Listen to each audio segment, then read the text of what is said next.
Hello and welcome to episode 9 again of the North-South podcast. Today we are looking at how Jiu-Jitsu compares in terms of strength and conditioning to more traditional sports that are a bit more established and have had this as part of how you develop as an athlete in those sports for longer. I'm Dave and this is my lovely assistant. We have been talking about this, and I think it's a really nice idea that Andrew pointed out to me, and I felt like a moron for not thinking about it more. But by comparing jiu-jitsu to more traditional sports that have had strength and conditioning be part of it, because it's very easy to be stuck in the bubble of our sport and to forget that actually a lot of these things that we think are new aren't. Other people have been doing this for fucking years. Like the NFL was one of the first places to adopt strength and conditioning, and that was in the 60s, I think, late 50s, early 60s. Yeah. Like one of the first teams to do it, and they just ruined everyone because their players were less injured. Rugby union, it's always been part of it, but I don't think people took it seriously until like the late 90s. I don't know about league. The culture's always been in and around, hasn't it?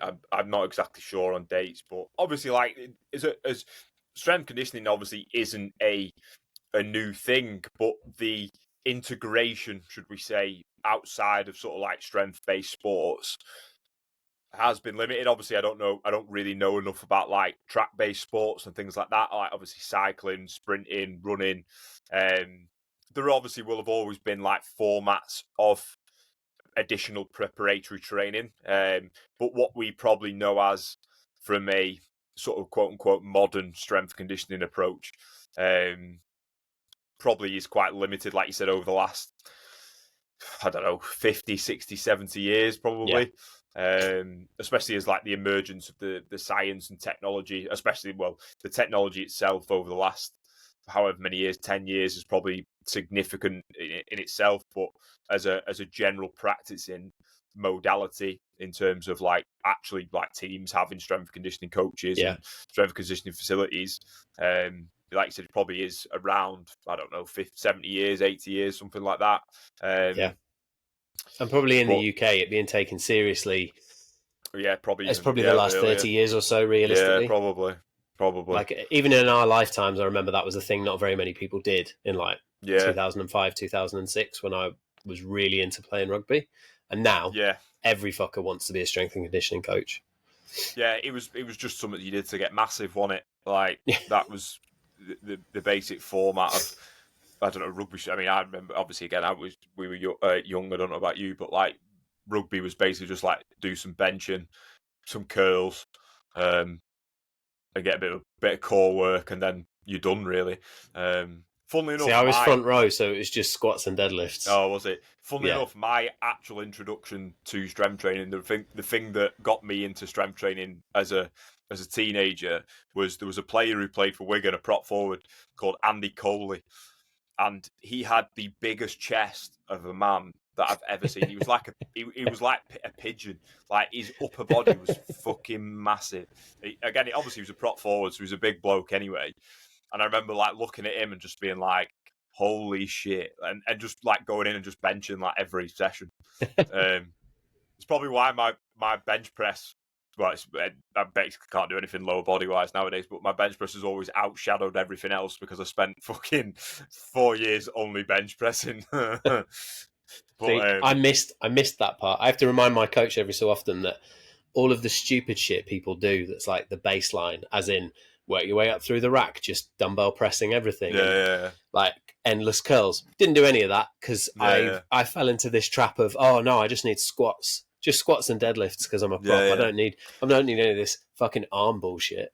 But no, I see, I was the opposite. It was upper body only. But we've also discussed that Andrew. There's a picture of Andrew that he sent me of him in his 20s, and you weren't doing a lot of training. You're out enjoying yourself. He looks like a fucking athlete. I've got equivalent pictures from my 20s when I was out enjoying myself. I do not look like an athlete. It is funny, isn't it? I look like a man who reviewed takeaways. Yeah. But such is the life we lead, Dave. Such is the life we lead.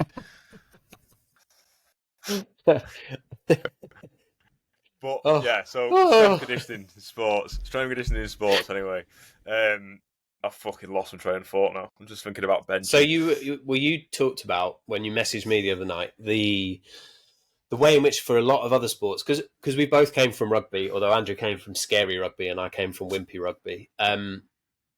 We both find it really weird. One, that people don't compete, and two, that people don't understand the sort of the way in which a week's worth of training for someone training a sport where you have regular competition looks. You know, you get people saying, "Oh, there's no off season for jiu-jitsu. Oh, the athletes just compete all the time." They're not competing. They don't. Some of them compete every weekend. That's the same as any other sports season. Yeah. Like, it's not that different. Jiu-jitsu athletes don't compete all the time.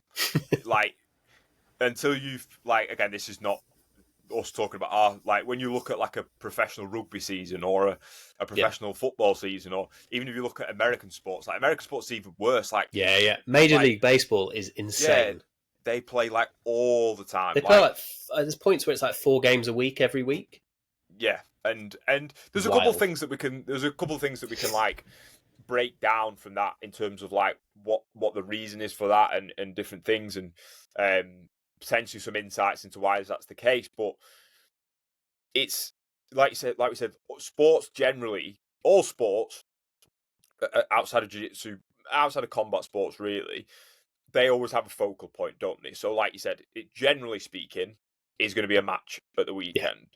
For 9 months of the year, you have a game at a weekend. Now, I think it's when you think about this in context, just for those listening, why this might make sense is what we're trying to say is if you think about like a training week, your training week as a general person. So, like whether you're a hobbyist who trains 3 times a week, or you're somebody who's a bit more of a full timer, training upwards of 6 days a week, six sessions a week. What other sports will have is a very big focal point. So over a 7-day block or a full season of 9 months, every weekend you have a focal point, and the rest of that week is built around getting you to that point, essentially. Not fucking up that day. Yeah, not fucking up that day. So obviously, if we're talking like pro level rugby, obviously on a Saturday or Sunday they have a match, and a match is the peak level of intensity that you can get into the week. It is all out sport play, basically. Yeah. There is no restriction. It is literally go on a pitch and give everything you could possibly give to get a result. From then onwards, the rest of the week is first and foremost about recovering. It's about making some slight adjustments based on how the game went, and again, building up to that next period of intensity. There's a strength coach called Buddy Morris, a famous American football strength conditioning coach. I think he works with the Arizona Cardinals. Is that an American football team? And he often talks about this when he's like conversating with other strength coaches. And he always talks about like the integration of strength training.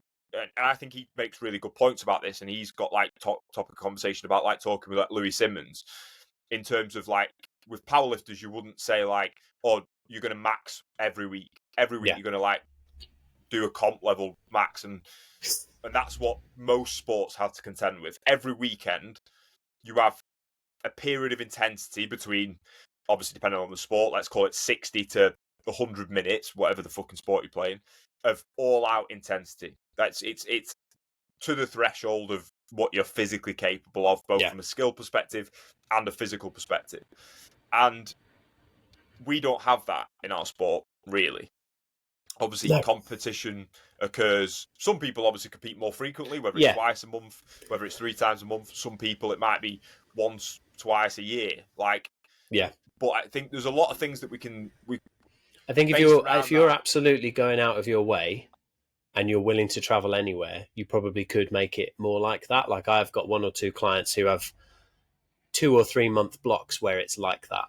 Yeah. But it's not quite the same. I think in America you probably could, if you were willing to travel, you could probably compete every weekend. I think Ollie Geddes used to talk about getting close to that by he'd travel all over the UK to do that, but you have to kind of go out of your way. And I think the reason that we think this is important is because the having to organize the training around that focal point means that you have to do some certain things with the way that you organize the rest of your training week, whether that's sport training and whether that's gym work. But before we get to that, there's also like a small point that I think needs to be made is there's a huge, especially we're often talking about field sports here. So we just mean any sport where you put on a pair of like boots with studs in and you go and run around in a field. By and large, they are contact sports. And by and large, they are sports that involve sprinting. Now, not everyone's going to, it's not the same as like track and field sprinting because that's, you don't have someone trying to run into you when you're doing that.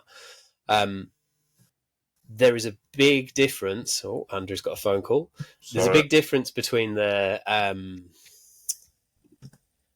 one, the outputs that you have to be capable of, and two, the intensity of the stimulus that you get from those is huge. And until you've done them, you don't understand it. So, like,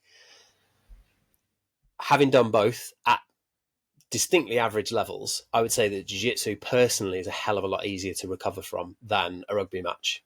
Yeah. Yeah, I'd be in a hole for 2 days, as some of that was also the drinking that came afterwards. But the physically, you didn't feel fresh until probably Tuesday or Wednesday. Now, I'm sure we'll get lots of jiu-jitsu guys going, oh, I never feel fresh, yada, yada, all that shit. I understand.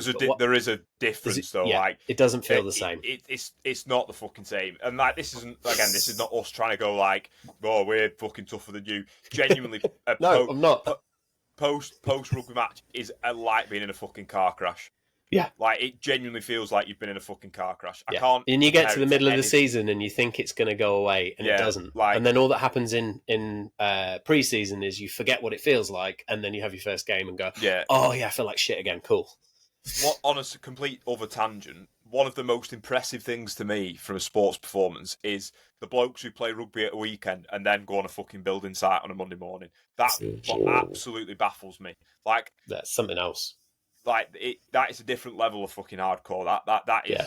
But anyway, that's a slight tangent. But yeah, it's the jiu-jitsu obviously is very taxing. We're not trying to say like that it's not. There is definitely, and obviously it's a different sport, so there is different requirements. It needs analysis of the sport.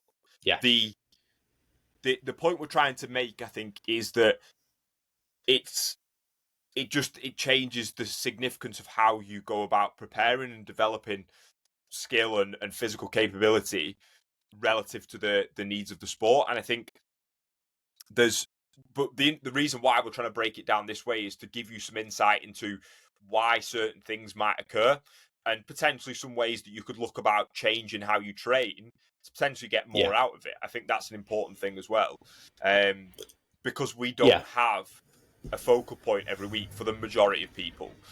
We don't have that, like, okay, this is what I'm gearing up for, this is the only thing that matters. It's a very different mentality around jiu-jitsu and grappling as comparative to other sports. Now, one of the interesting things is, again, like you mentioned, like field sports. Now, jiu-jitsu and grappling probably shares, sprinting aside, shares similarities with like rugby in terms of the physical contact.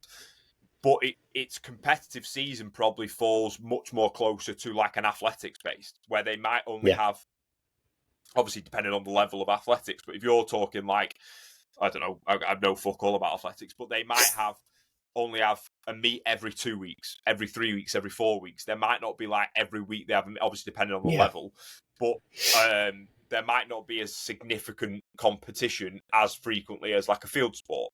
So it's interesting how we sort of bridge that gap between, we've got a sort of field sport needs analysis, relatively, not exclusively. If someone listens, they probably disagree with me there, but more similarity than further away. But a competitive schedule of that, of like a maybe more of a track and field athlete that isn't as frequently competing every weekend. And it's where do we bridge that line in terms of how do we get the most out of an individual? I think that is the interesting conversation to have. And how could you, as listening to this, maybe take some strategies away into your training? Yeah, but I think it's also why. So sort of two things that cropped up there. One, if you want an example of the difference in intensity between game day for something like rugby just as an example, some of the most common injuries that aren't contact injuries. So we're taking out like where someone tackles you and your leg breaks, or in jiu-jitsu where someone's actually actively trying to heel hook you or armbar you or whatever. But if we take out that and just say non-contact injuries that can happen, it's not a lot of overuse injuries in rugby by comparison to, say, hamstring tears. Yeah. Whereas rolled ankles, stuff like that. Whereas for jiu-jitsu, it's a lot more overuse injuries compared to things like that, because the forces that are going through your body are just not the same. They build up and it feels gross, and you're capable of a higher training volume because you don't have that once a week, everyone goes and competes. And so you can stack more sessions in a week, which then means overuse injuries are something you have to be concerned about. So everyone's got elbow pain, neck pain, back pain, fucking knees aching. You've got niggles. Whereas in rugby, you've got those, but then you've also got, generally they go away after a few days, and then you get reminded of them later in the week. But you've often got like hamstring soreness that lasts days because you're sprinting, and that output is higher than anything that you can do in jiu-jitsu. It just is. It's not not that one's better or one's worse. It's just that is the nature of sprinting. And then the kind of the other point that you just reminded me of was, you've got to remember that for some of these pro athletes, there's a reason why in their retirement they go to jiu-jitsu. Yeah. Because they're probably not at the same level, but it's physically less. It still scratches that itch, but it's physically less demanding. There isn't as significant a drop off as you get older in terms of what you're capable of. I mean, there's also the beauty, like the reason we like the sport. You can continue to compete in your 50s and 60s because there are people out there, which is not something you're going to get if you're trying to play rugby in your 50s and 60s. And it's much necessarily easier to manage your output as well. I think that's a big thing. Like you can't step onto a rugby pitch and go, I'm just going to play 80% today. Like I'm just going to sprint at 60% today. It is all or nothing. Whereas in jiu-jitsu, obviously we can turn to training. You can go easy, you can go hard, you can pick your training partners, you can manage all those variables that like allow you to manage. Like this is, again, on a slight tangent. Me and Dave have been talking, discussing this, and sort of poking fun at people who just keep shouting training load at everybody. But like when you actually think about it from like a perspective of management. So again, if we use the example of like pro teams, everything is managed. How many sprinting volume, lifting volume, the heart rate data, all this shit is managed. Blood lactate, GPS. all this shit is GPS, all managed. In jiu-jitsu, your training volume can, if you're a blue belt and you go with a black belt, your training volume will spike significantly just by picking a different training partner. So this is almost where it like becomes a bit more complex than just screaming. It's just your training load, because like your training load can vary depending who turns up to a fucking training session. Yeah. Like if you're a blue belt and you turn up to a room and there's only brown belts and black belts, your training load's going to fucking spike. But anyway, that's another bed bug of mine. But like it's much easier to manage for us. We can manage these variables, and it allows us. We have to take a little bit more freedom from a preparatory standpoint. And this is where it's difficult for strength conditioning, because we have to make some general assumptions about what your training environment is like, because we're not in it. So we can't, within a professional team, and this is where we have to be careful drawing the comparative line, because, and this is something important as well, if you're somebody who's like just on social media and looking at like other strength conditioning coaches, what a pro player's doing, is there has to be an element of nuance, because their job is sport. Whereas for 99% of our population in grappling, their job isn't sport. And until our Lord and Saviour Craig Jones fixes that. Yeah, and we can all make £1 million. But like we have to, there's a certain degree of nuance that we have to navigate that with, and certain assumptions that we have to go into it from a training perspective, and obviously the more communication we get as coaches, it makes our job a lot easier. But for the majority of people who aren't maybe that aware of what these sort of terminology is, what training load is, all that different sort of shit, like, and then again you could argue the impact overall in terms of how much that management difference makes, but it's we have to be careful drawing that comparative line, because we're not dealing with professional athletes. We're dealing with Joe Bloggs, the 35-year-old with 2 kids and a fucking mortgage and an IT job. Like it's a slightly different problem solving. Yeah, but also I would say that the even if you are dealing with professionals within the sport, and you could speak to this more than I can, but in jiu-jitsu, the outputs that you're capable of physically are less of a differentiator than they can be in other sports. If you can sprint really fucking fast, you've got a chance of getting a look in rugby, as long as you can take contact and you can sprint. If you are just one of the fastest guys on the pitch, you'll get selected in some form or another. Like, they might not keep you forever, but there's potential there. Whereas you being the fastest guy on the mats means absolutely nothing, because the sport is slow, it's isometric, it's grinding. Yes, it's fast paced, things happen. Like, you have to have a huge aerobic base, and you have to be able to repeat those outputs again and again and again and again and again, in a way that in rugby you get a breather, you get points in the game where you get resets, where you can have a breath, stop. Like jiu-jitsu, I had a look at some of the data. It's very limited in terms of the research, but one of the ones was saying it's something like somewhere between 2 minutes to 3 minutes of continuous work, and then maybe a 15-second sort of break where you get a breather, and then again another 2 minutes of continuous work. And within that, it's a horrible split of high and low work. So you just you don't stop in a way that you do in other sports. So for us, that means that the approach that we have to take has to be quite different, because one, if we make you the most explosive guy in the world, doesn't mean anything. You don't have to be. It might help you, it might not. It's not going to be that differentiator between winning and losing that it might be in another sport.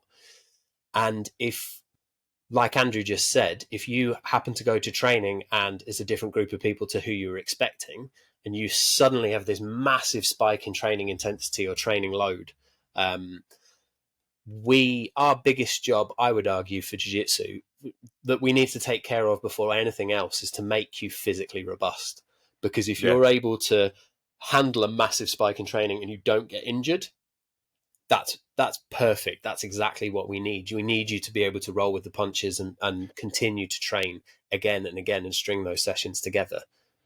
Yeah, I think a common misconception to do with strength conditioning is that it's all about like getting somebody stronger or getting somebody fitter. I don't know what you're doing, mate. Yeah, I don't fucking know. But if that's what they want, then yes. Yeah, that's what they want. Yeah. We aim to please. I fucking lost train of thought now.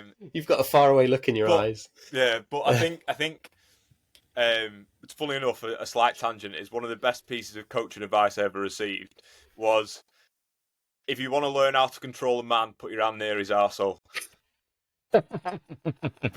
because most men, if someone puts their hand near their bumhole, it instantly stop thinking about everything they're doing and think about, fucking hell, his hand's well close to my bumhole. Anyway. It was that guy Craig Jones. No. Or was it Ben Poppleton? That sounds like something he'd say. Not far off, to be fair. It was very similar to Ben Poppleton, but it cut from the same cloth, we'll put it that way. Absolutely true. This is the same person who we were having a row about grappling dummies. So this person's very much from the old school, right? Loves grappling dummies, and I was sort of being an argumentative twat. And his response to me saying that they were useless was, he said, but you didn't know what you were doing with your dick when you were 12, and by the time you were 14, you were wanking your head off. That was his argument for basically just saying you don't know how to use them. That was what his argument was, and it was fucking incredible. I was just like, I have got no argument to that. Like, I can't come back from that. Like and it was brilliant. Anyway, and I still use it to this day. I've got it quoted. So if anyone having a row with me, I say that.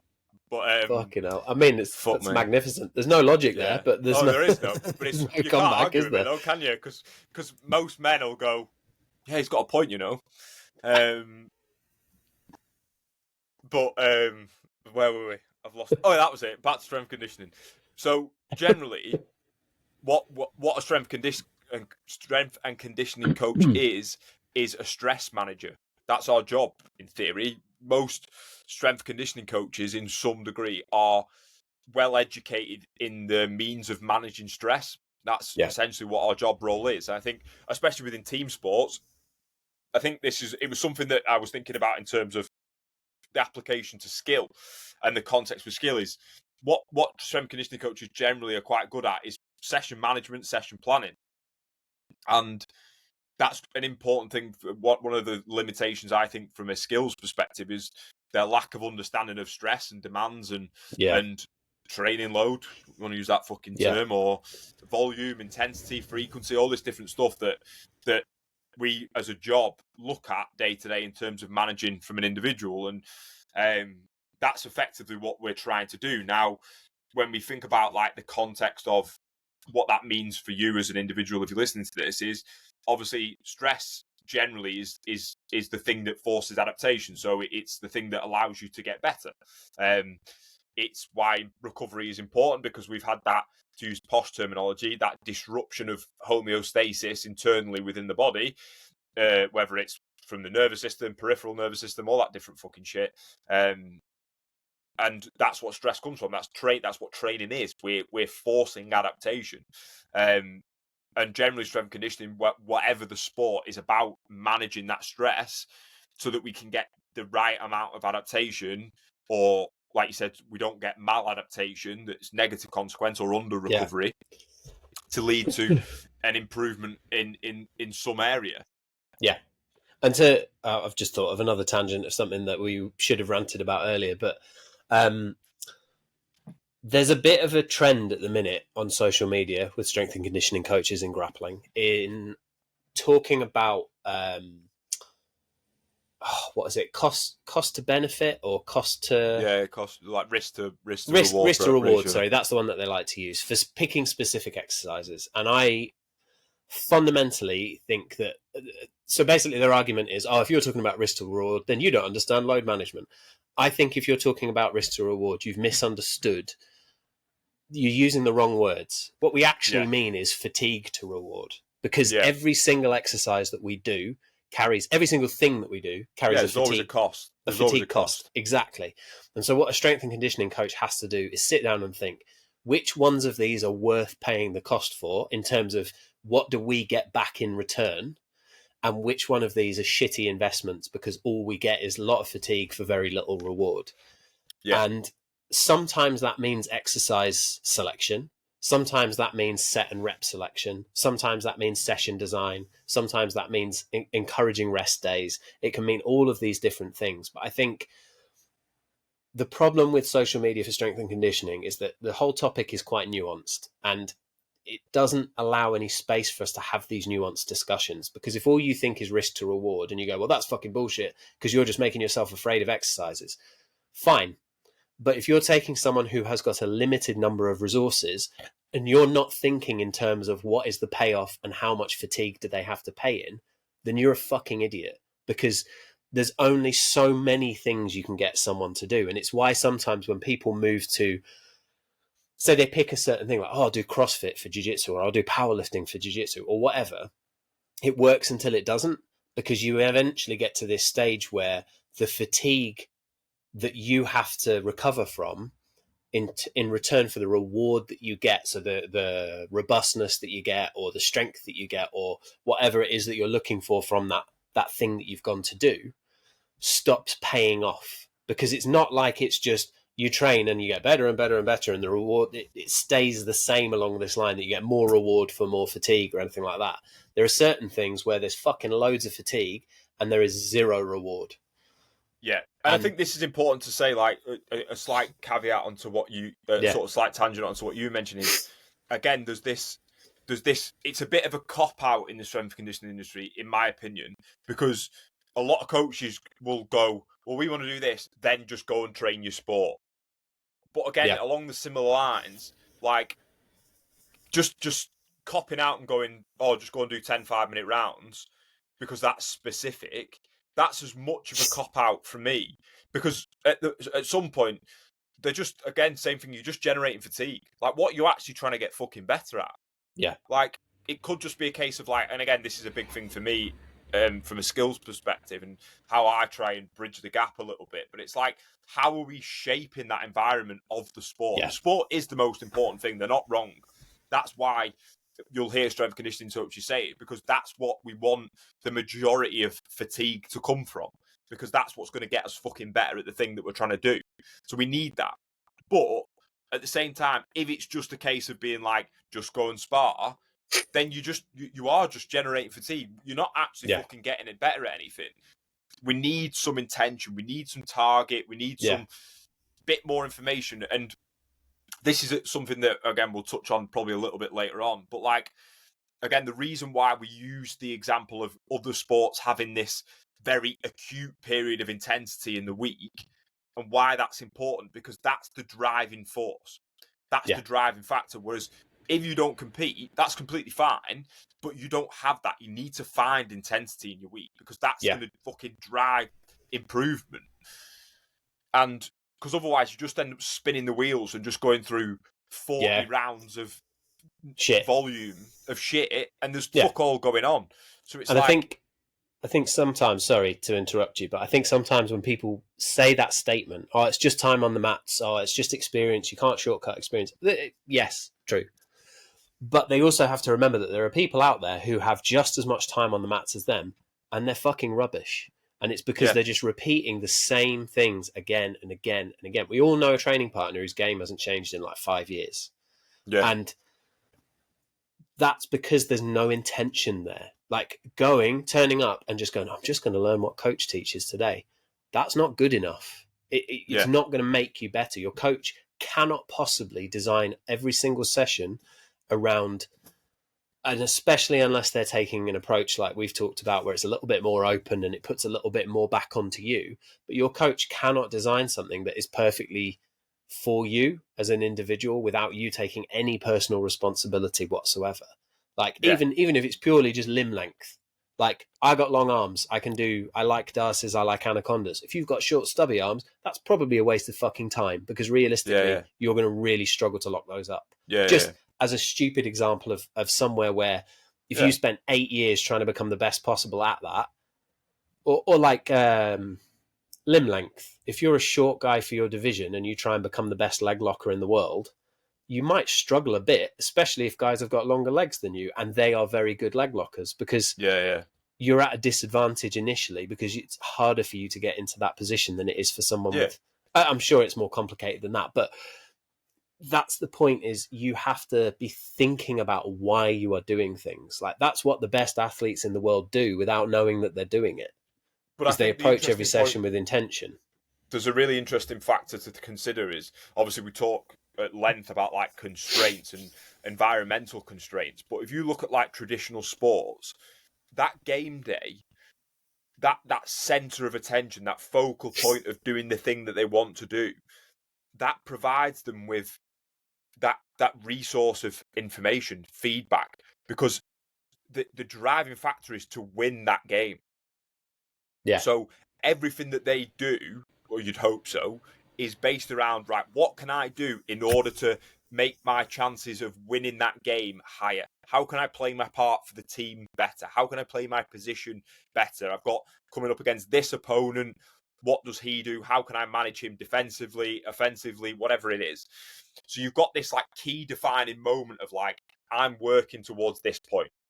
Whereas in jiu-jitsu, we don't have that. So what happens is guys just spin the wheels. There's no, like, a big thing for me with one of the recommendations I make to guys is have a day. Like, pick a day and that's it.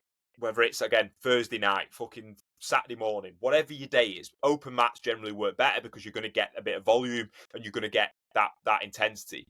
But pick a day and that's your day. Like, that's everything in that week is geared towards, I'm going to go as hard as I can on Saturday morning. I'm going to try and score as many points, sub as many people as I can, whatever the fucking intention you set yourself for that day. Loads of different ones you can use. But like, that creates that feedback loop, because everything's about, I want to feel good on this day. I want to feel fresh. I need to make sure I'm recovered. I want to perform as best as I possibly can. And it just gives you a little bit. You can still train on the other days. You can still build your volume into the week. You can still do 5 rounds this night, 5 rounds this night, whatever it is. But it just gives you that little bit of feedback, because it's going to give you that. I always recommend guys go train at other gyms. Pick twice a month, pick a day, go and train at other gym, because you're just getting that element. You're getting a bit of arousal, you're going to get a bit of nerves, you're going to get a bit of like excitement, you're going to get that stranger danger. You can go as hard as you can, obviously without being a prick, and you get that information. That's that driving factor of like, okay, well, I did this shit, but I've got 2 weeks before the next one. I know I'm going to go in and I'm going to work on this, and this, address this, watch this instructional, whatever the fucking thing is you want to do. But it just gives you that resource. It gives you that information. Whereas the thing we lack in our sport from a grappling perspective is obviously there are going to be some very highly motivated individuals who don't need that as much, because they know that every time they're going to train, they're competitive, whatever it is. But for a lot of people, you just need a bit more intention. You just need that, like, this is what I'm trying to get better at. Define what you're trying to do. Define what you're trying to get better at. And the rest of the week will fit around it. It's very easy to build a week of performance or a block of performance, whatever it is. Yeah, around one high-intensity day. Against high-intensity day. That's why I also think it's a bit of a cop-out. Like, I like an off-season and on-season model, but it's also a bit of a cop-out, because it's easy for a strength conditioning coach to go, all right, go off you go. That's your off-season. That's your in-season. I don't have to worry about what my job is. They'll just go and do 10 5-minute rounds in the gym. Whereas, like, logically, like, again, it's like picking information. Like, again, if we use the example of rugby, obviously, again, that we're taking into account that obviously rugby is far more higher intensity. It's going to require much more recovery. But if you look at like a professional rugby team, they play very little contact rugby in a week. They might do 1 day of contact a week, maybe 2 at a push. First 2 days post-match are going to be recovery. Probably going to do some strength and power stuff earlier in the week so it doesn't fatigue the legs. A little bit of contact, some drill work. Again, we could bypass the fact of whether you think drilling's good or not, but like some more static drill work, team run-throughs, etc. And then they play. Even if it's from a technical, tactical perspective. Like it's... And we're not saying that because obviously, again, from the start of the episode, there's different physical demands. We don't have to worry as much about recovery as rugby players do, because we're not making 50 tackles a game. We're not in a car crash fucking 50 times a game. But it's understanding that it's easier to build a week if we have a bit of focal point to it. If we have a bit of like, this is what we're aiming for. The sport is the important thing, so we always make that the most priority. We always prioritize the sport. You're right. But let's build off it. Let's add some depth. Let's add some layers to it so we can actually guide performance rather than just going, manage your training load. Like, let's actually put some fucking training load in place. Let's work on it and build on it and actually improve your physical capacity and your ability to perform. I think as well that the reason that first, that was very nicely put, but the reason that we're in this kind of position to say that is that as a standard for a strength and conditioning coach, you cannot put... I cannot train someone in the gym, or I would not like to train someone in the gym 7 days a week. They need space and time to recover from what we're doing. And that's even if they only spend an hour in the gym. Like, you can cram an awful lot of intensity into a small space. And people fear intensity, I find, at first anyway. I'm doing a mentorship at the moment, and I was chatting with the guy who runs it, and he was telling me about some things that he'd seen. And to not go into too much detail, there's a system in strength and conditioning called triphasic training. It's one of many systems. It's very malleable. It's much more changeable than people think it is. But it gets put up on this big pedestal as the big fucking bad, scary thing that you do with only super elite athletes. And it's not that at all. It doesn't have to be. But there are people out there who don't fucking understand it, who run it really badly with people and think it's a shortcut for intensity. So to put it simply, you just play with tempo, and it's just a structure for how to order sequences of tempo in a way that's not going to fuck up the way you move your muscles. That sounds more dramatic than it is. But people are fearful of putting heavy weights on people's backs. Like, in the same way that I'm sure you've had guys come in and they see their programs, they go, what, I'm only doing this many sets of this? Like, for me, it's, 3 sets of 3? I'm like, okay, well, we'll see if you want to do a fourth. And they get to the fourth and go, I don't want to do a fourth. And it's it's this belief that volume is the solution to everything. And I think it's the same in jiu-jitsu. Like, what, do you want 20 rounds or do you want 10 of the hardest rounds that you've ever done? Not necessarily physically, but mentally taxing wise. I'll take the 10 where you've had to really fucking push things and try and do stuff that's out of your comfort zone over 20. Oh, I just lay on my side and played half guard again like I do every week. Like, there's a reason that I think you and I are drawn to the constraints-led approach and strength and conditioning, because I think both of them are about managing things to get the biggest bang for your buck. So the 100%. Lowest fatigue cost for the most reward. Because sometimes it might be a little change between the two, but sometimes that's well worth doing rather than just going through the motions, doing the same thing week in, week out, and getting exactly the same results week in, week out, which isn't what we need. Yeah. And then obviously we layer into the fact of like we said, like 99% of the people in the grappling community are not professional athletes. They're not full-time athletes. So there's always an element of nuance that comes with that. But having that understanding allows that auto-regulation. It allows people to make decisions relative. Like, let's say, for example, if we use the example that I talked about, let's say if you know twice a week you've got 2 open mats in your gym, whatever it is, Wednesday and a Saturday morning, Sunday morning. Most gyms have a weekend open mat and then usually some degree of quote-unquote competition training, which just usually means 10 5-minute rounds. But if I'm looking at my weekend, I'm like, right, these are my 2 priority sessions. I know that are this and this. Now, let's say, for example, I get to a Wednesday and I'm like, I'm fucking banged up here. Everything's hurting a bit. I feel a bit shit. I didn't sleep well last night. Whatever it is, fucking something's going on at work, something's going on at home, whatever it is. I've got the ability to go, do you know what? I'll take it a little bit easier tonight, and I know that I can whack it again on Sunday morning or Saturday morning. Yeah. That's when I think sometimes obviously what we're talking about sounds relatively complex, and there is some complexity to it. Like Dave mentioned, if you read the triphasic training manual, that is based off like team sports. That's based off like field sports that are competing regularly. When you actually look at the overall usage of that plan over a year, it takes a bit to fucking digest it. It's complex and it is well put together. Like, that's why it got its popularity, is because you look at it and go, fucking hell, he's actually thought about this man here. He's actually thought about this. Like, so, you mean our Lord and Saviour Cal Dietz? Yeah, Cal Dietz. But like, it's very well put together, and it's off the back of like, obviously that's obviously it's collegiate level, but like near enough professional athletes. By comparison to everyone in what we're doing, they're pros. They're pretty much they're pros. So it's having that degree of nuance. It's having that little bit of like, it's okay that things aren't perfect. There is always going to be, but this is why we preach about like having robustness within a program or robustness within a schedule, that it allows you to make changes.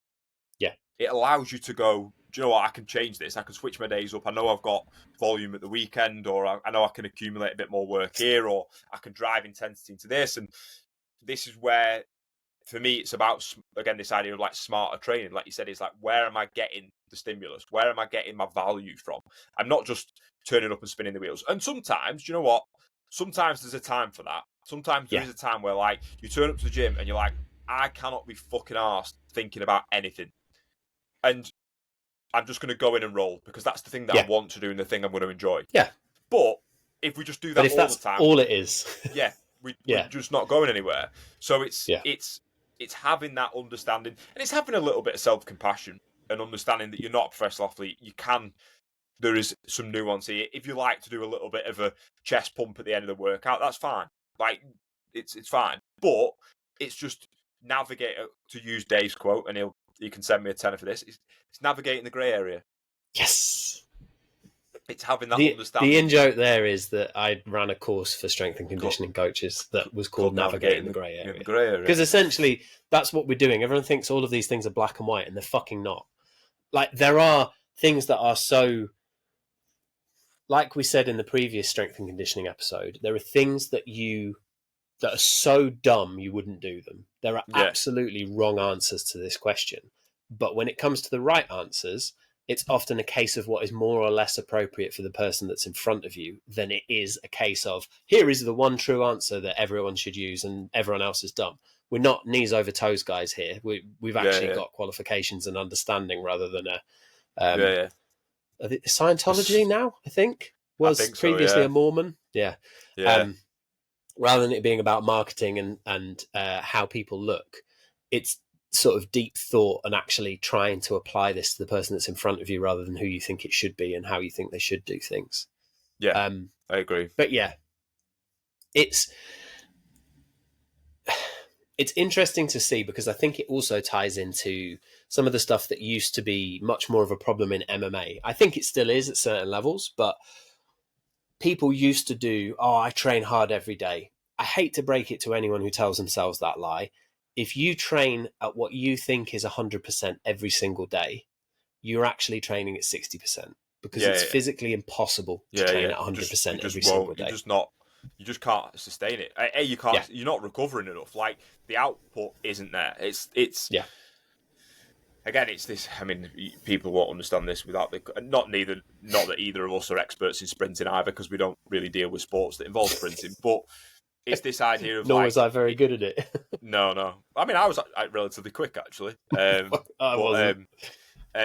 There's a common theme within sprinting. So obviously, if you're trying to get faster, you have to run in and around max speed. Yeah. But if you don't take a long enough rest, the output drops. So you're no longer running fast enough to develop max speed. That's the premise of what we're talking about. And it's the same with training. If you accumulate enough fatigue on a Monday, a Tuesday night, your body's not going to be firing at max output to be training near and around 100%. That's essentially what Dave is saying. Yeah. It's like your nervous system just won't give it to you.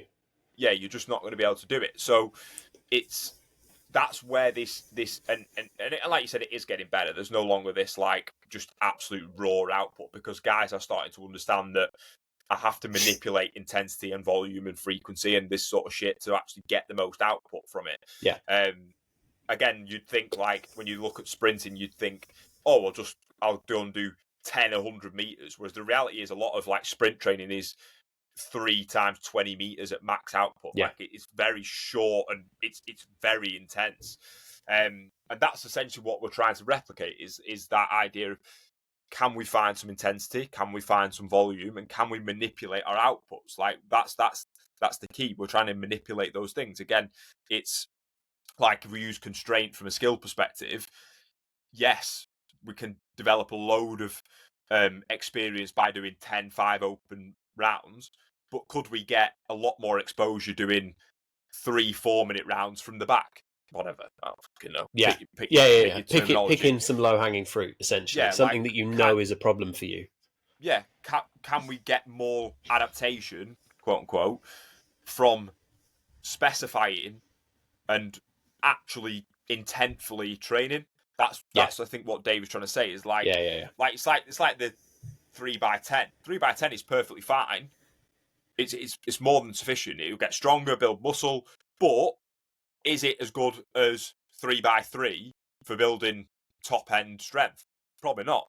Like that's all we're doing really, is we're applying the area that we're trying to get better at and finding ways to do that more effectively. Especially within a sport. Like, is 3x10 sustainable for me while I'm training as often as I want to be on the mats? Probably not if you compare it to 3x3. And ultimately, you want the thing that doesn't take away from what people are doing on the mats. But I think that's also...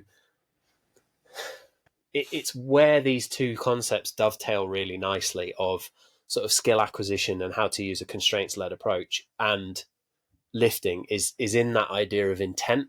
Like, we don't have... It's why lots of programs that people find online and they run alongside jiu-jitsu don't work. Because if you go and do 5-3-1, fantastic program, there's absolutely nothing wrong with it. I think Jim Wendler has probably talked about how to do it alongside grappling now. But I remember looking at it alongside rugby and being like, fuck, I don't think I can do 4 days a week alongside rugby training. And it was upper, lower with a day's gap in between the two. And it was just too much, especially if we had a lot of sprinting on. I knew I just couldn't couldn't do it. Yeah. And it takes a lot to recognize that. And like the sign of a shitty coach, there's one or two that we've both been blocked by on Instagram, is you look at their training program and you're like, that looks like something written for an Olympian's off season. Like 6 days a week, all this shit. Like no one in the real world is doing this, especially not someone who is training hard on the mats 5 to 6 days a week or even 7 days a week. Like it's not going to happen because they're not playing with those variables of frequency and intensity. Like you can't push all three levers at the same time. It doesn't work. All that leads to is either injury or such a high fatigue cost that you burn out. Yeah. And I'm not going to use the term overtraining because like technically it's under recovery for most people. Like overtraining is very difficult. It's a contentious topic. But some people have replicated it, some people haven't. And really we're only looking at Olympians. We're not looking at us mere mortals. And you can't just push everything up in the same way that in jiu-jitsu, you can't just be, I'm going to be the best wrestler and the best leg locker and the best front headlock guy and the best. You will naturally have things that you gravitate towards that you are better at, and you will naturally have things that you gravitate to, or you don't gravitate towards that you're just good enough at. Yeah. Otherwise, everyone at the top level's game would look exactly the same. The best way to explain this is, and I use this analogy for everything because I think it's fucking brilliant at explaining this. I actually use it for clients when we're discussing like balance or like life balance, for want of another word. But the best way to think about it is a triangle analogy. So if you think about a triangle that's obviously got 3 points for those that are making the video, if I've got mates that will watch this and they'll be like sending me Illuminati clips because I'm making a triangle, but that's not. Or how Will Whalen sets up for trap bar deadlift. Or how Will, his Illuminati triangle. So if you think about a triangle, obviously 3 points, and if you put the best way of explaining it is you put volume on 1 point, frequency on 1 point, intensity on the other point. The closer you get to one or two of the points, the further you move away from the other area. So if you move a dot very, very close to intensity, you're further away from volume and frequency. And it's just a really simple way of understanding that relationship. If you're listening to this. Really, really good, really, really effective way of understanding it. So if you're in your training and you're trying to get volume and frequency, so you're trying to do something very frequently. So let's say jiu-jitsu, you're trying to train 6 days a week and you're doing 5 rounds a day.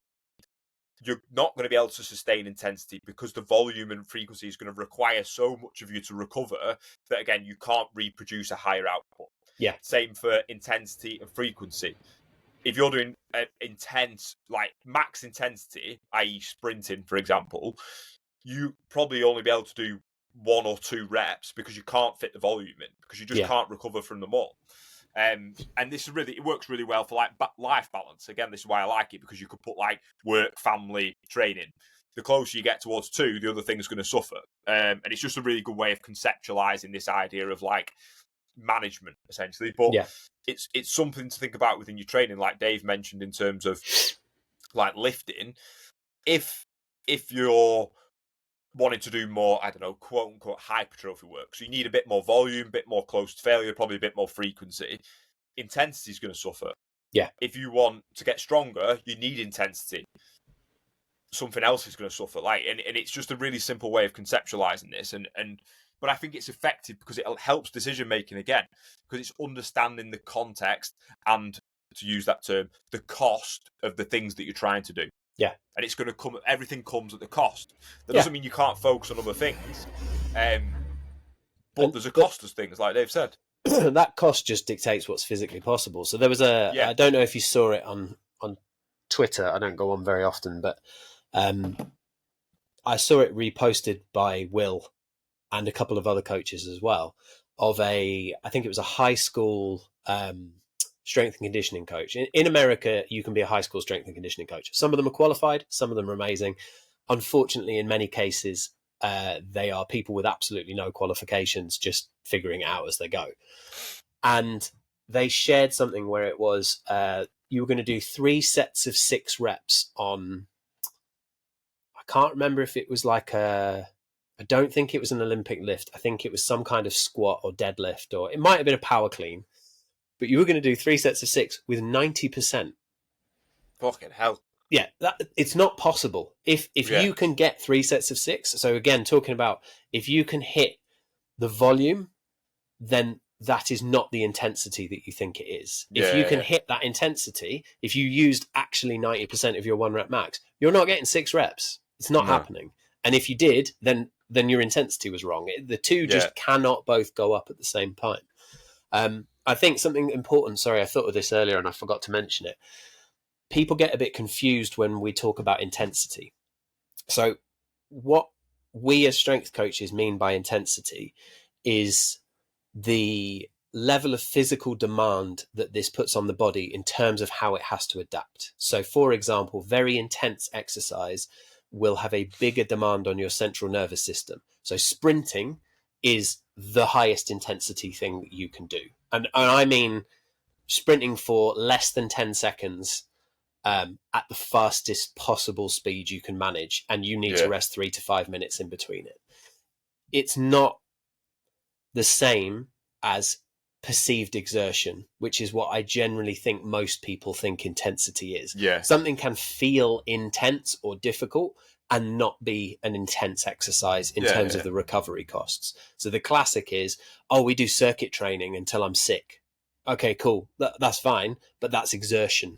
Anyone can do that. Intensity. Yeah, you're not going to get a big adaptation from effort. that. It's not intensity. Exactly, yeah. And sometimes it's not very clear that that's what people actually mean by that. It's like when people go, oh, you're saying that jiu-jitsu doesn't feel that intense. I'm like, yeah, it doesn't. It feels very... The effort feels awful. Like you feel like you're drowning, especially when you first learn the gi. It's fucking gross.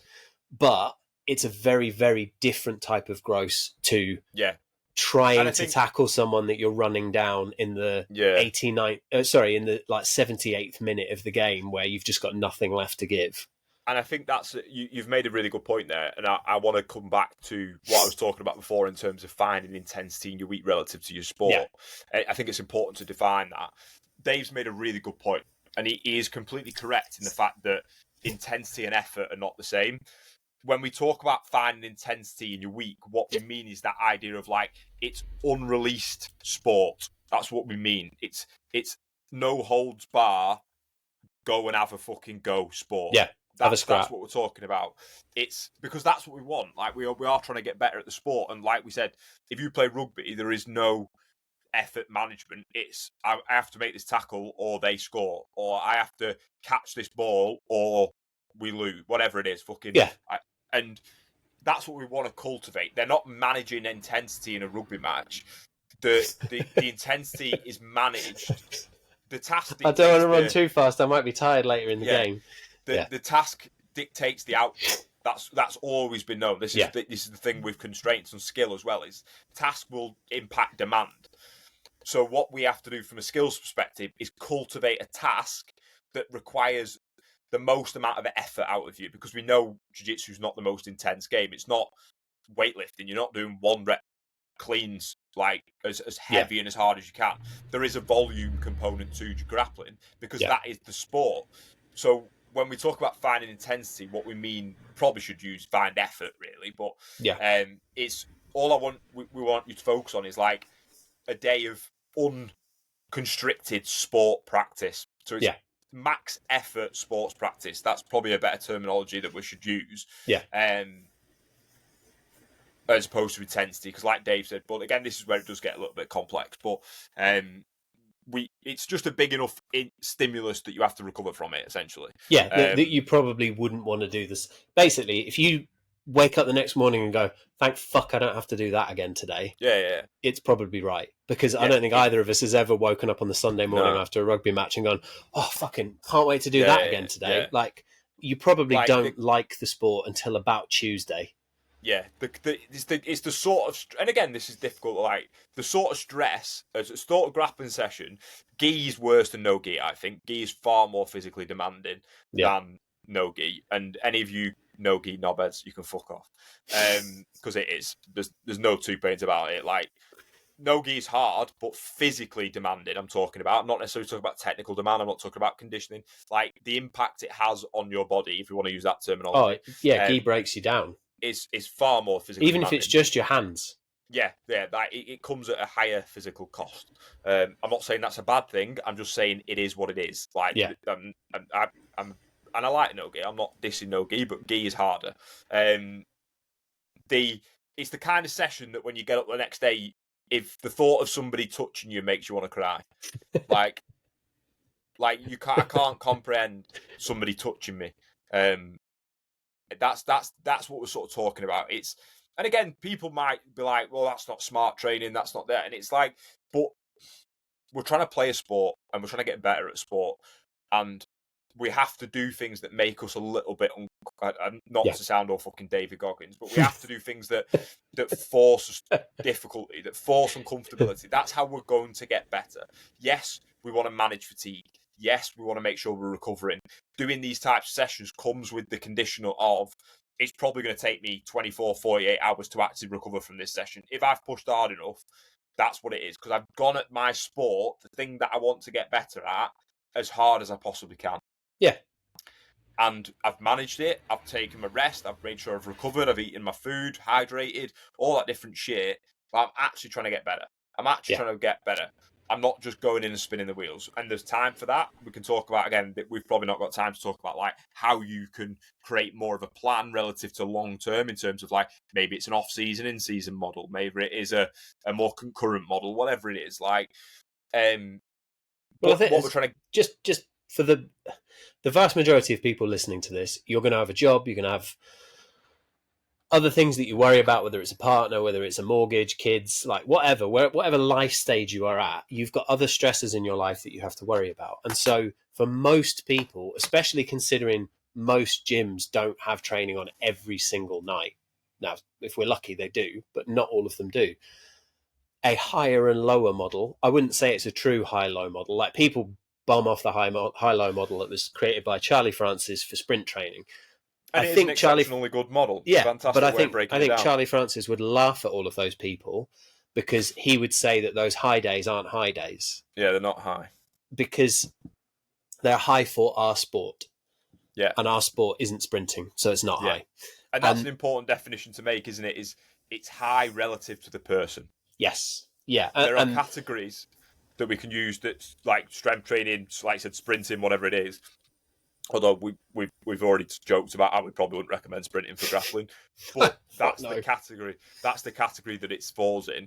But it's important to make that distinction of like high relative to that person, because we do have emotional stress, all that sort of shit to correlate with it as well. Yeah, but I think the most natural one is to have days where you train really hard and days where you don't. Yeah, and to make sure that you haven't got too many days where you train really hard back to back. Yeah. I see people who go, oh, I'll do 3 or 4 days and then I'll have 3 or 4 days off.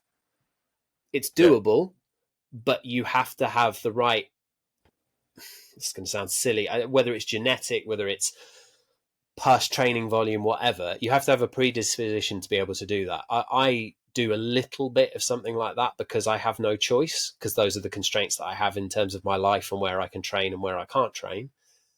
And it's fucking gross. It means that for like 2 days, I'm like, this is dog shit. Why am I doing this? Yeah. Whereas a day where you train hard, and then a day where you don't train very hard, and then another day where you train hard, and then another day where you don't train very hard, is actually pretty sustainable by comparison to stacking days back to back and then having days of total rest. But it's always depends on your circumstances, because for some people that's impossible, and for some people that'll be worse.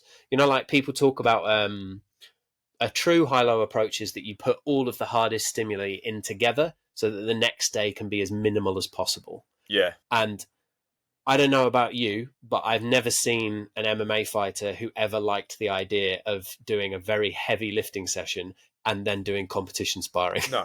And again, we have to navigate that nuance, don't we? Like, that's where we separate. Again, it's having some good definition of what you're actually achieving from the training session. Yes, doing some general sparring and heavy lifting in the same session is completely fine. Doing some constraint stuff, you'll probably be fine. Yeah. It's that separation between, like you said, heavy lifting and competition sparring is probably not the best idea. Like, another good way of explaining the sort of higher low model is if you were to pick days where you had to feel the freshest and perform at your absolute best, either side of that, what would you do?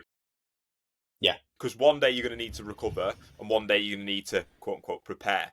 So more than likely, you're going to go slightly easier the days either side. So that's all the high-low model is. If like you were looking at your week and you're like, right, again, to use the example of like a Wednesday night and a Saturday, those are going to be my hardest training sessions. How do I manage in and around those days? But again, like you said, like it's and this is where this idea of training load is a load of shit to me generally, because like I said, you could be a blue belt and you go in on your hard training session. Now, normally, you might need 24 hours to recover from that. But on this one unfortunate night, you walk into the room and there's only black belts and brown belts. You might need 48 hours to recover from that. Yeah. It might not be as simple as like, oh, just mentally. An easy day. Yeah. You might just need because you've just to stop crying. Like, it's a fucking funny story. This again. So, when I used to train a lot with ASW Darren Morris, Darren, again, whether I agree with it or not, had some interesting training methods because he was a bit old school. And he had like loads of like old school sort of like judo based sort of fitness sort of drills and stuff that he used to like to implement at the end of classes. Again, agree with him or disagree with him. Darren is by far the best grappler I've ever met and has my absolute utmost respect. So I would never say a bad word about him. But this session, fucking hell. So he was doing some like running stuff with the lads, and I think I had a bad knee at the time, so I couldn't run. And I'm not taking the piss. He made me like upper body like pummel, but like push him up the mat after the session. And I swear to God, I was absolutely fucked. Like it genuinely took me about a week to recover from it. We're talking about like 100 and odd kilo bloke here. Like again, one of the best grapplers I've ever met, and fucking hell, I was battered. And I'm not saying that's something that you need to do or you should bring into your training. I'm just using it as an example of how things can happen that change. Like obviously, from my perspective of coach, from a coach perspective, I always try and make the sessions that I coach consistent week to week. So the amount of demand from each session is going to be similar week to week. So Monday's going to come at this cost, Wednesday's going to come at this cost. So that every week the guys come in, have some degree of understanding, they know what they're going to get from each session. Same. But that's not always the case for everybody. Like you could turn up and one day your coach is in a mood and he's like, right, we're doing this, this, and this.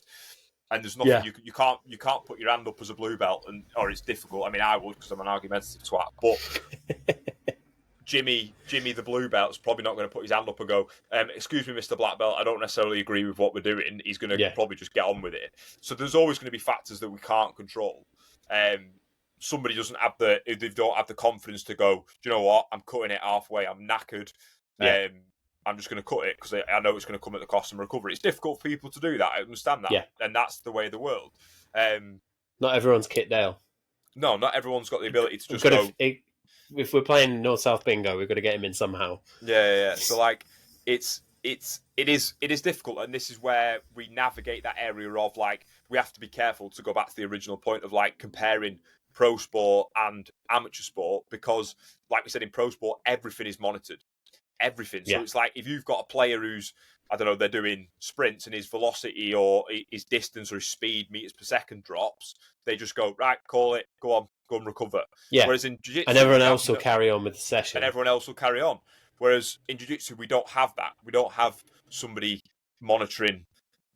I mean, you can't. It's very. How would you monitor meters per second in jiu-jitsu? It's impossible. So it's like, but if you're in the session and people get caught up and we all want to train, we all fucking love training and sparring and rolling, it's very difficult in that moment to go, do you know what, I've done 5 rounds, I'm going to call it. And it's just having that, there's an element of education to be able to go, do you know what, my performance is dropping here, I'm probably just going to knock it, or whatever it is, my back's hurting, I'm probably going to knock it.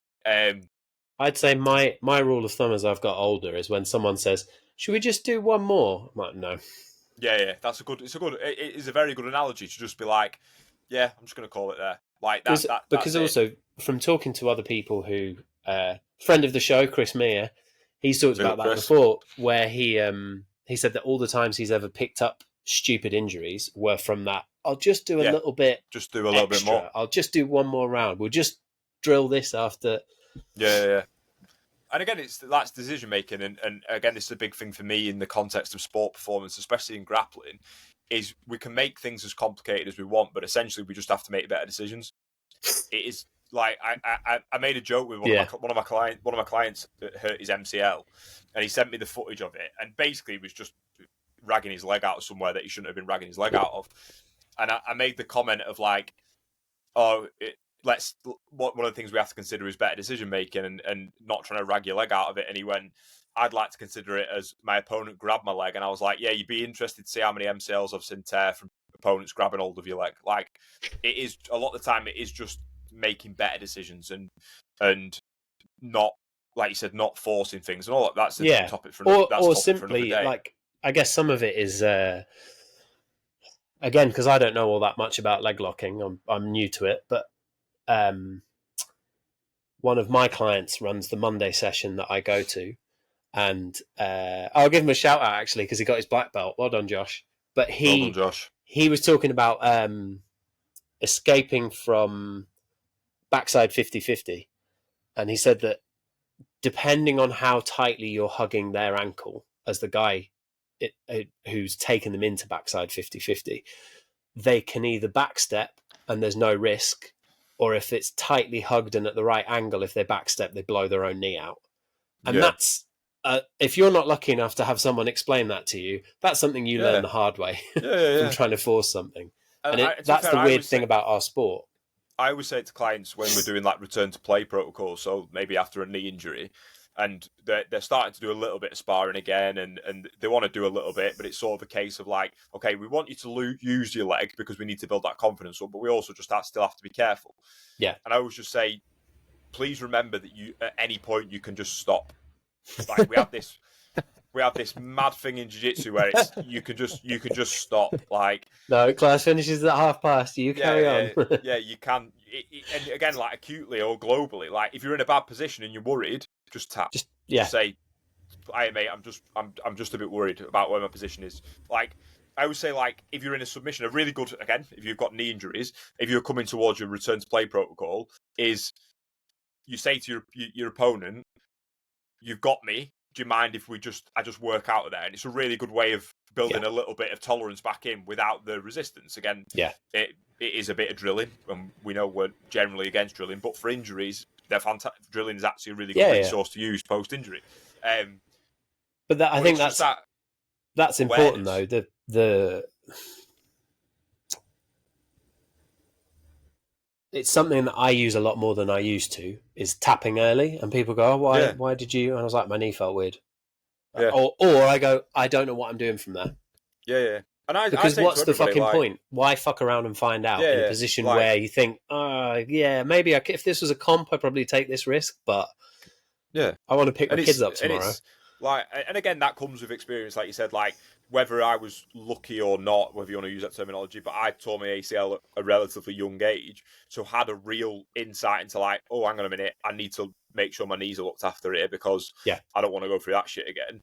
So when it came to like the emergence of leg locks, when I was starting off, and I've always been a bit of a leg lock guy, I'm quite open when guys are like, how do I get better at leg locks? I'm like, just tap a lot.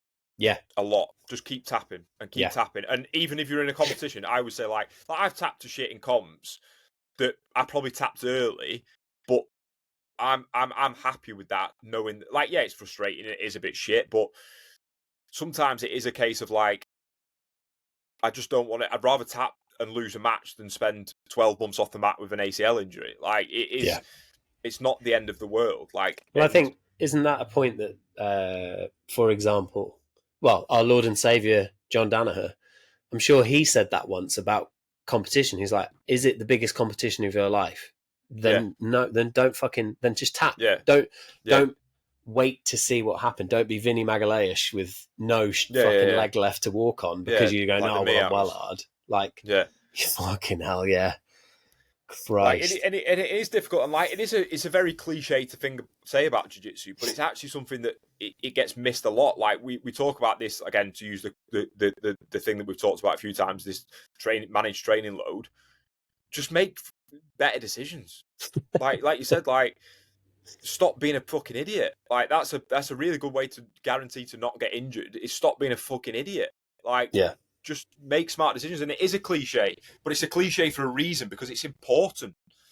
Yeah. Like you said, like, majority of training injuries, like you said, Chris said, it's just that, like, do I need to do an extra round? Should I just tap here instead of fighting out of it? Like, is it the end of the world? Like, and is the juice worth the squeeze? Yeah, is the juice worth the squeeze? And there is times where it's important to explore your tolerance to stuff. There is a time for that, and I'm not going to lie to you. Like, you have to explore a little bit of, like, okay, I can maybe bend a little bit more than I realised, or I can tolerate. Is it painful, or is my foot actually going to break? Like, there's a difference, and there is a little bit of that. Like, I'm not saying do it a lot, but you do have to explore, like, does my foot just hurt, or is it going to break? Like, there's a difference between that. And obviously, I'm always recommend don't push it to the point where your foot's going to break, or your arm, or whatever it is. But better that you've proactively decided to work that out than you just randomly do it on a Tuesday evening because you're an idiot. Yeah, and you could quite easily just say, like, you tap, say to your training partner, do you mind just applying that little bit more? Like, tap, apply it a little bit slowly, and I can feel what the difference is. Is it actually a pain thing, or is it I'm actually in danger of something in it? Like, and you can do that within a controlled manner. And again, again, to go back to that original point of, like, managing cost, is I'm going to get an understanding from this. I'm going to get an element of information without the cost of potentially fucking ripping my shoulder or tearing my elbow or whatever it is, my knee, my ankle.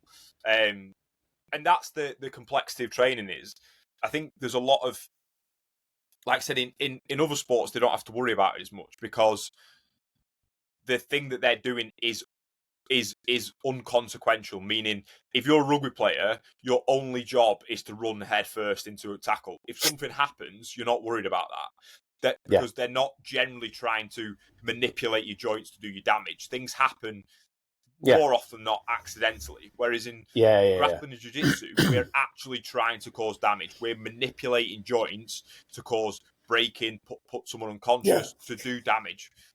Obviously, for the most part, it's unintentional damage, meaning we're hoping that somebody's going to tap, applying enough force to get. But shit happens.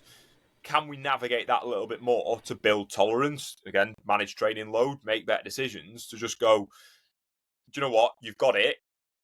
I'm tapping here. Do you mind just applying it slowly a little bit more so I can feel it a little bit more? Maybe just let me work out with it. Navigate it, and then just go back to sparring. Like, it's not the end of the world. Like, you can do that within a constraint-based environment. You start in saddle, let's try and defend. When you get it, okay, let's tap. Like, we did it last night. We were working on straight footlocks last night, and the unfortunate thing about doing constraints with submissions is you need consequence. Because if you take away the submission, there's no consequence. The behaviour changes. So it's like, right, objective from the bottom player is finish a straight footlock.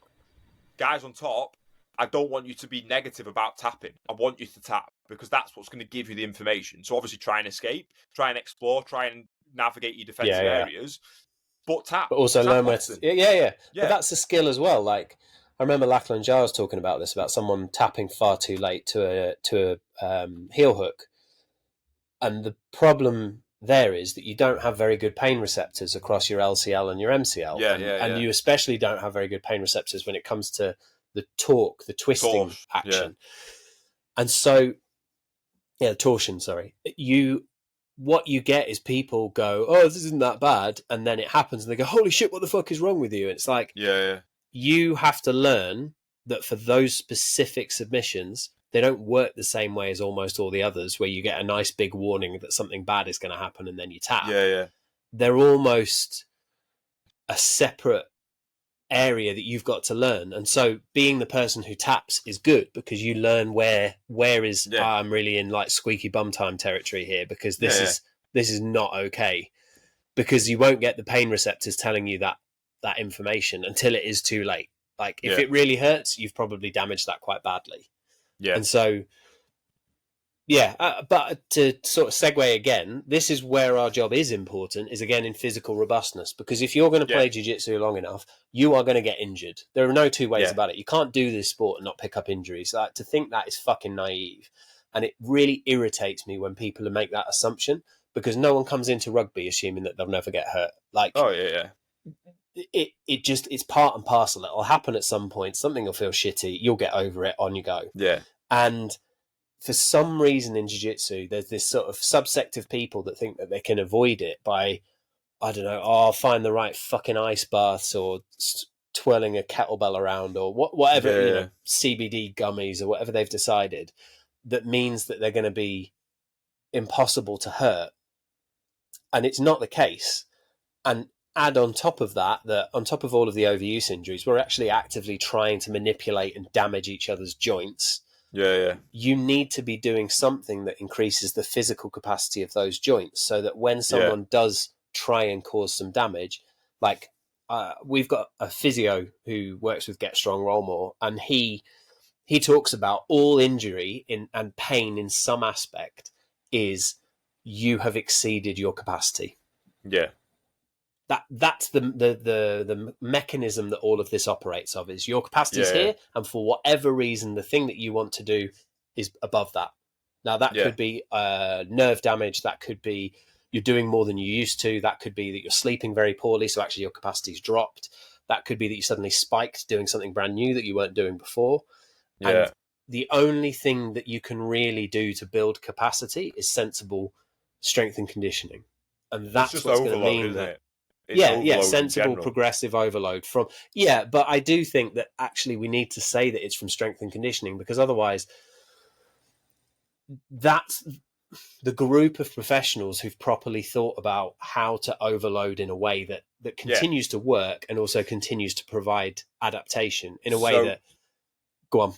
I was just going to say the only caveat to that I would say is in the context of like capacity to do the sport. So I agree 100%. I'm not disagreeing with you. What I just mean is, like, say for example you start as a brand new grappler and you're training twice straight in at 6 days a week. Yeah, it's a case of like, instead of doing, so let's say over 2 days you do 20 rounds, and you want to add a third day in, maybe just add 5 rounds on that day. That's the context of what I mean by overload. Sorry, you're absolutely right. You are completely right in terms of like, the good thing about strength conditioning is it's isolated. So it's very easy to go, okay, there's a knee, I've got a knee issue or whatever it is. It's very easy to go, okay. I was actually listening to Jake Tura on a podcast the other day talking about like tendon health. And they were talking about like how it's very easy to like say you've got patellar tendonitis, it's very easy to overload like the quad muscle, for example. So you can get really, really effective squatters, but still have tendon issues. And when you go to do a leg extension, they're weak as piss.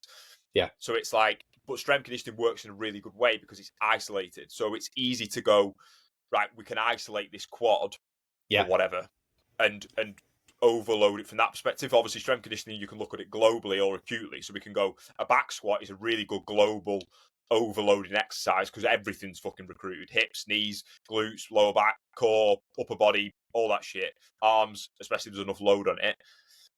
But we can also regress that to a point of like, okay, well, you're having a little bit of discomfort in your patella, let's do some leg extensions. Because then we can drive the overloading capability of that quad to handle load, force, whatever it is, and do the job of whatever it is, your patella, take some of the load off your patella tendon, whatever it is, whether it's jumping, running, pick your modality. You can that is the job of strength conditioning, is to look at it from that perspective. But you are right in terms of like, it works really well from that functional perspective. And also, it's not chaotic. So unlike the sport, if you're injured, you can continue to do strength and conditioning. We can either work around the entire area that's injured, and you will still get less tissue wastage in the injured area. So you break your leg's in a cast, you train the other leg as best you can, you won't get as much muscle wastage on the leg that's injured. It's the cross-training effect. And so it frustrates me when people don't do anything like that and then they get taken out by injury. And you're like, one, if you did lift, it would give you something else that you could do while you're frustrated that you can't be on the mats, which would probably mean you could also come along to the mats and watch and feel less pissed off about the whole thing. And two, if you were lifting, there's potential that your rehab would take less time because you have exceeded your capacity less than someone who has a lower capacity. So the damage isn't as catastrophic. And so it's let's say, I'm not going to put numbers on this, but for example, someone might have a grade 2/3 tear. If it were more robust, it might have been more like a grade 1, which is like a sprain/tear. Yeah. And obviously it's very difficult to quantify that, but again, to loop us back into the original point that we were talking about in terms of the difference between traditional sort of S&C in traditional sports and jiu-jitsu, is when you look at, like, let's say we use the rugby example that we've been talking about, because rugby has this very, very, very intense, very difficult, very consuming activity at a weekend, they can still push adaptation through strength conditioning because it's going to come at a bit of a less physical cost because they can manage frequency, intensity, volume. They can specifically apply or plan the stressor to delve adaptation. So if you've got a rugby player and you want them to manage their force production through season, they don't want them to lose strength, they don't want them to lose muscle mass, don't want them to lose speed, they can do all that at a much less physical cost than playing the game, than playing contact because of the variability. Obviously, there are other factors as well, variability being a big one. So it allows you to fill gaps. It's really good at filling gaps. Again, like Dave said, the overall carryover onto the mats isn't going to be as impactful as it is into a game where it is about speed and power and all that sort of stuff, because we don't play a quote-unquote strength-based sport. But it allows you to drive an adaptation within the means of that. And obviously, again, jiu-jitsu isn't rugby, so there is differences, there's nuance, and there is different ways of applying this. But it's, like you said, it allows you to fill a gap ever so slightly. If I would say to clients, like, whenever someone gets injured, it's a really good time to do a bit more volume in the gym because you don't have as much volume on the mats.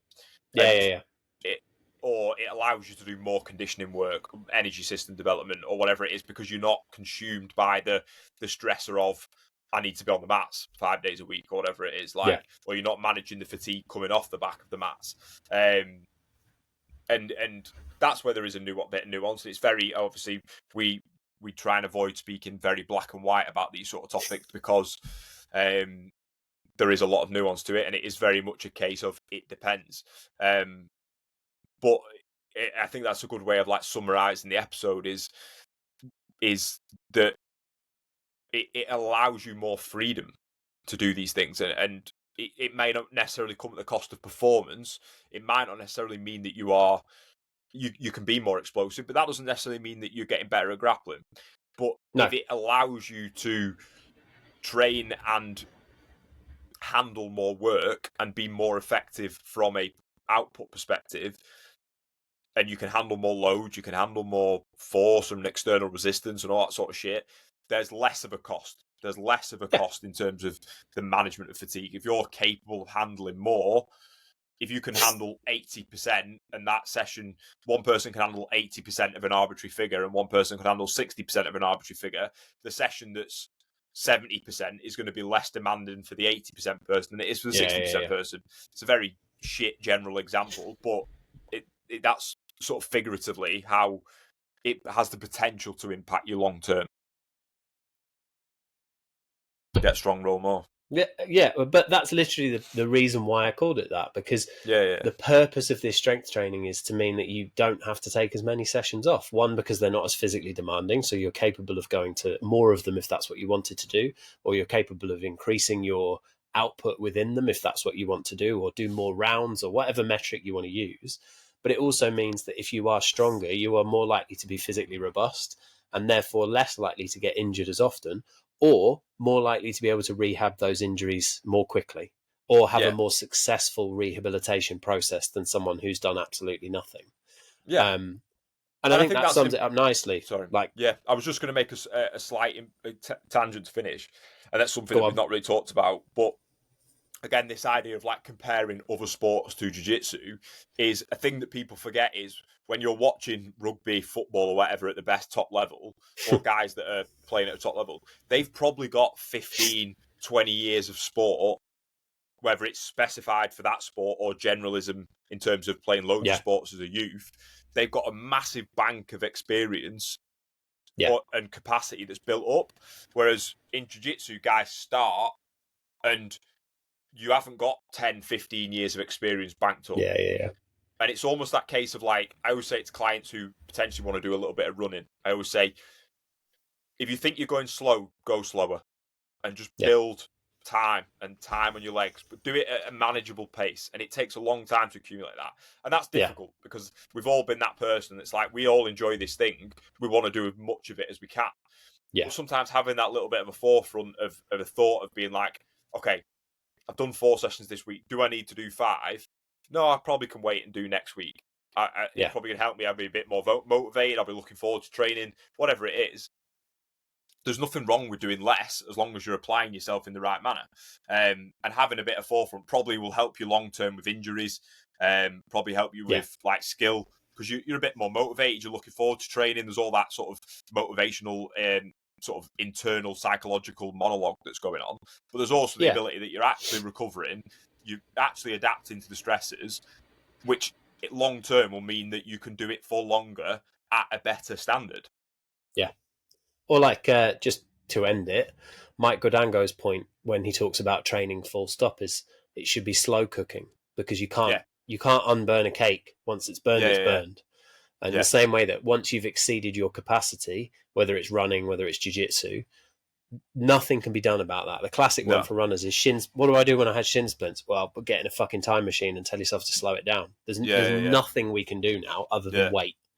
That's what, to be fair, that's what Jake Tour was talking about with the tendons. He was like, it's like burnt toast. There's always people that you cook your tendon and you've got like lightly brown toast, and instead of just recovering and letting it go back to white, we just continue to cook it and cook it and cook it until it's burnt, and then it's like, all right, well, what do you want us to do about it now? And that's and again, that's difficult for people. It's not we're not saying this is an easy thing. It's hard because you're trying not to do the thing that you want to do. And we all want to do it as much as we can because that's why we love it. But sometimes it is just being a little bit more sensible with your training. And again, like to use to finish off well, that's what we're talking about. It's decision making, and it's making decisions relative to you that are going to not only benefit your sport, but are going to benefit your long-term health and all that pain and all that sort of shit. Like, which we have to navigate, unfortunately, on our own. We don't have armies of physios and all the best equipment in the world and all the best doctors, the best drugs, all that sort of shit. It's you as an individual. You've got to rely on an NHS that's on its arse, your mate who's the physio, and some coach that you follow on Instagram who gives out good information, or a podcast that you listen to. Like, it's difficult. And that's obviously what we're here for generally, is to try and help you with those things. But it's just having that forefront of a thought to just be like, you know what, I'm good. It doesn't matter. I don't need to be David Goggins. I don't need to do fucking 4 hours of rolling. Like, I can do this, apply myself, and be good with it, and go home and spend. I always say it to guys when you're like fucking ringworm or something like that, and it's like, mate, enjoy a week with your missus. Go and see your fucking kids. Like, it's not the end of the world. Like, just it's a week, you'll be fine. Like, read a book, paint some fucking models. Dave likes painting models. Do whatever. Like, go outside, have a walk. Like, fucking hell, like, live a normal life. Go and meet your mates at the pub. Whatever it is, like, just you'll be okay. You'll be okay. Yeah. Leave the cult for a week and then come back to it. Yeah. It'll still be there. Yeah, well, I think that's a really nice way of ending it.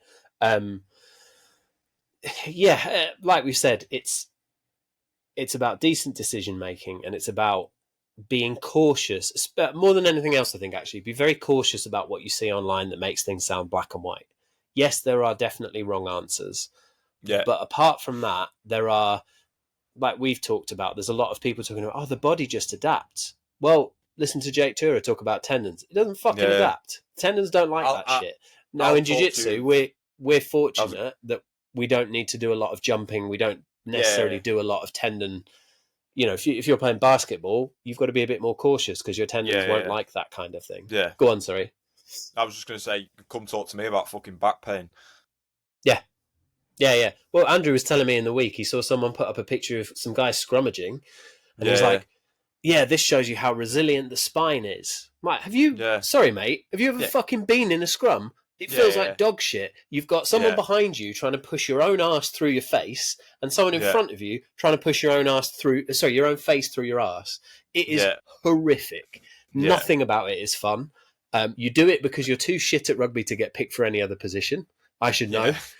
And then eventually you develop a sort of Stockholm syndrome where you go, well, I guess I kind of like it now because it's where I've always been. And you get good at cheating. And that's about it. And anyone who's ever been in a scrum, especially in the front row, will laugh at someone who uses that as an example of the resilience of the spine. Now, I appreciate what they're trying to say is like their spines aren't breaking when they're doing it. Yeah. My neck doesn't move properly anymore from playing rugby. It crunches every time I rotate my head. Like, it makes some fucking vicious noises. Yeah. And it is a problem area for me in jiu-jitsu generally. And that's fine. I know that that's par for the course. I'm not bothered about it. Like, I can get over it. But this belief that we can just adapt to every single stressor that we're ever given is a little bit naive. It's a reductionist view, isn't it? It's just reductionist. Yeah. It's like, if we adapted to everything, none of us would have fucking problems. Cancer wouldn't exist. Like, you'll just adapt. You'll just adapt to the chemo. It's fine. You'll adapt. It's fine. Like, it's and obviously we're talking about very complex things, but again, if people, for the majority of people, yes. Yeah.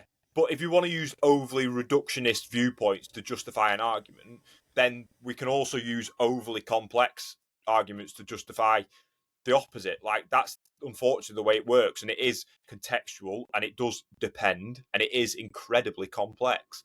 Funny enough, and that's why you should pay us money. Yeah. This will make you laugh. We'll leave you with this one. Funnily enough, I seen another post the other day about it was like a shit carnivore fucking Instagram page, and he posted, those guys. It was fucking unbelievable, mate. He posted. How many of them do you think there'll be in like 30 years? Oh, I don't know, but it was so funny. This from the heart attacks. Posted like an old Premier League. It was an FA Cup final video, and it was all the players drinking milk post match. And he was using the justification of, like, why they don't drink milk. First and foremost, I'm pretty sure the tournament was sponsored by a fucking milk company. Second of all the players that age were raving alcoholics. And I was just like, you're a fucking idiot. Just lying in their stomachs. I mean, I was just like, what the fuck are you doing? Like, what? But this is to use the original point, is don't believe everything you see online, basically, is the point. Have a look. Well, a counter argument, you could take any international level rugby match from the last 30 years at the top level. Guys, like, depending on how important the match is now, it still happens, but it's that you've got to save it for the finals now. Just watch what they drink after they win. You win the World Cup. They pan to fucking South Africa's dressing room. They're all getting absolutely shit-faced. That's not because it's good. No. That's because there's more to life than just... I was listening to... there's a podcast, and is it Tom Young's and Dan Cole? It's called For the Love of Rugby. It's quite good, actually, because it's quite a bit of a funny union podcast. But they were talking about, like, they were doing a Barbarians match, so there was a couple of them playing for Barbarians, and it's just they just get pissed. It's a social. They don't actually. They get to the match and they're all just fucking hungover. But that and that's why the Barbarians always lose. Yeah, we're talking about the best rugby players in the world. It's not good. Like, it's not good. But again, it's this. They're not doing it because it's what makes them the best. Yeah. So it's just having that ability to, like, navigate that. But anyway, we're going off on one anyway. Yeah. But just be careful with what you see people use online, because you could find a clip to justify almost anything if you wanted to, and a lot of it's disingenuous. Yeah, 100%. But yeah, there we go. So if anyone wants to ask us questions, if you're watching on YouTube, or I think on Spotify, you can put questions as well. Yeah, you can. Please do so. We're both on Instagram. I'm at getstrong.rollmore because I'm imaginative like that. And I'm just Brother Up Performance. You need a dot in there, mate. I think there actually is an underscore somewhere, but... Oh, nice. And you can message us both on there. But as always, it's been an absolute pleasure. It's been quite fun. It has. Making fun of people who talk absolute bollocks, and just be aware that sometimes the people who are saying this stuff are people who don't have all that much experience outside of their given sport, and that actually that's quite important. It is. Right. Anyway, it's been a pleasure. Thank you all. Good to see you, buddy. Take it easy. Peace. Bye.